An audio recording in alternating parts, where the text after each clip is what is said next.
على التكاليف. ولذا كان الإسلام قد بني على 5: شهادة أن لا إله إلا الله وأن محمد رسول الله، وإقام الصلاة، وإيتاء الزكاة، وصوم رمضان، وحج البيت. نعم. نيجي نشوف الأركان دي. الأركان قد لا توجد إلا في بعض الناس. هي أركان الإسلام صحيح، إنما مش أركان المسلم، لأن المسلم قد يكون فقيرا لا يزكي فيسقط عنه فرض الزكاة، والمسلم قد يكون مريضا أو مسافرا فلا يصلي فيسقط عنه فرض الصوم، لا يصوم فيسقط عنه فرض الصوم، وقد لا يستطيع فيسقط عنه فرض الحج. إذن فهي أركان الإسلام ليست أركان المسلم، لأن المسلم قد يكتفى منه بأن يشهد أن لا إله إلا الله وأن محمد رسول الله وأن يقيم الصلاة. إذن فالركن الأساسي الذي لا ينفك عن الإنسان أبدا هو الصلاة.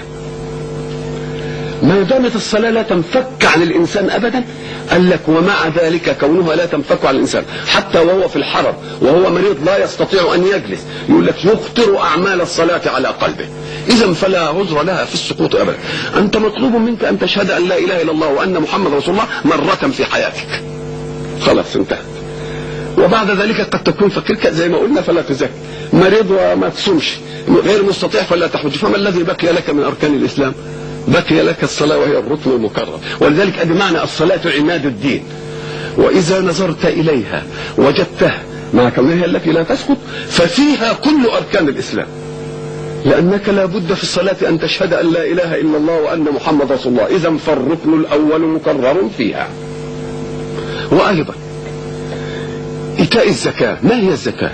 الزكاة شيء من مالي أخرجه للمحتاج. إذن فأنت تضحي بشيء من مالك. المال في عرف الاقتصاد فرع العمل، المال في الإسلام فرع العمل، والعمل فرع الوقت، لأن ما دام عمل يعوز وقت. فكأنك ضحيت ببعض مالك الناتج من عملك الناتج من استغلال وقتك. والصلاة مش تأخذ من المال، تأخذ من الوقت اللي بيجي يعمل فيه العمل اللي بيجيب المال. فكأن الزكاة أخذت شيئا من المال اللي هو ناتج عن العمل، العمل الناتج عن الوقت. الصلاة خدت من الوقت نفسه، من الأساس الأصيل. إذا لما يجي الواحد ياخد من 24 ساعة ساعة للصلاة يبقى اقتطع جزءا من الوقت وجعله للصلاة، كما يقتطع جزء من المال.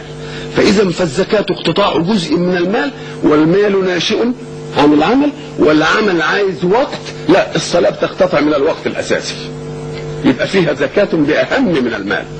واللي بيمنع الناس عن كثير من الصلاة يقول لك الوقت وتعطلني عن مصالحه. نقول له كما سمى الله نقصان الزكاة نقصان المال من الزكاة، ما سماهش نقصان، سماه زكاة، سماه نماء. فيجب أن تستقبل أيضا الوقت الضائع عندك، ده اللي أنت بتقول عليه ضائع، استقبالك للمال الناقص يخرج من مالك، فهو ينميه ويزيده ولا ينقصه. فكذلك الوقت إذا ضحيت منه ببعضه وجعلته لله وشحنت الشحنة فإن البركة في بقية الوقت ستعوضك كل ما فات، كما أن الزكاة نماء والربا محق. وأيضا ففيها صوم، لأن ما هو الصوم؟ الامساك عن شهوتي البطن والفرج نهار رمضان. لا، انا في الصلاه امسك عن شهوتي البطن والفرج وعن الحركه وعن الكلام وعن وعن وعن وعن الله. اذا ففيها لون من الصيام متعلقاته في المنع اوسع من متعلقات الايه؟ من متعلقات الصيام.